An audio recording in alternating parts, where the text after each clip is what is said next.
কওঁ হাজবেণ্ডবিলাকে মানে ৱাইফৰ কথা এটা লিমিটলৈকেহে শুনে আৰু ৱাইফো এটা লিমিটলৈকেহে তেওঁলোকক কণ্ট্ৰল কৰিব পাৰে আৰু এটা সময়ত যেতিয়া প্ৰত্যেকটো কথাৰ যেতিয়া ৰেছপন্স ভালকৈ নাপাব তেতিয়া এটা সময়ত মিছেছেও মানে কোৱা বন্ধ কৰি দিয়ে বা সকলো কথাত ইনভলভ হ'বলৈ অলপ অসুবিধা পায়।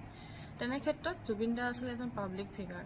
তেখেতৰ নানান ধৰণৰ কাৰ্যসূচী থাকিব পাৰে, যদিও গৰিমাবুৱে প্ৰত্যেকটো কাৰ্যসূচীতে যাব পৰালৈকে গৈছিলে, কিন্তু লাষ্ট মমেণ্টত যিহেতু তেওঁৰ ভিজা কেঞ্চেল হৈছিলে সেইকাৰণে তেওঁ যাব নোৱাৰিলে বুলি সকলোৱে জানে। তাৰপিছতো আজিৰ ডেটত যদি তেখেতক প্ৰশ্ন কৰি থাকে আপুনি যাব নিদিয়া হ'লে তেখেতে নিশ্চয় মানে এনেকুৱা ঘটনা নহ'লেহেঁতেন। এইখিনি কিন্তু বৰ দুখৰ বিষয়, কাৰণ গৰিমাবুৱে এতিয়া বেলেগ প্লেন প্ৰগ্ৰেম কৰি তেওঁ আগবাঢ়ি যাবলৈ চেষ্টা কৰিছে। তেনে ক্ষেত্ৰত আমিবিলাকে তেখেতক মানে পাছুৱাই আনিবলৈ চেষ্টা কৰিব নালাগে আৰু হাজবেণ্ড ৱাইফৰ বণ্ডিংখিনি সেইটো মানে বুজি পায় কিমানটো লেভেললৈকে আণ্ডাৰষ্টেণ্ডিং থাকিলে মানে প্ৰত্যেকটো ৰিলেশ্যন মানে ৰিচিপ্ৰকেল হ'ব লাগে।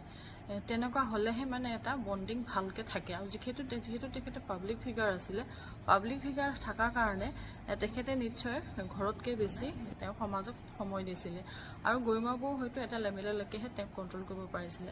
আৰু এটা সময়ত প্ৰত্যেকটো আমি নৰ্মেল মানে ৱাইফে আমি গম পাওঁ এটা লেভেললৈকে আমাক যদি প্ৰত্যেকটো কথা যদি তেওঁ শ্বেয়াৰ কৰিব নিবিচাৰে আমি ইনভলভ হ'বলৈ অকণমান টান পাওঁ।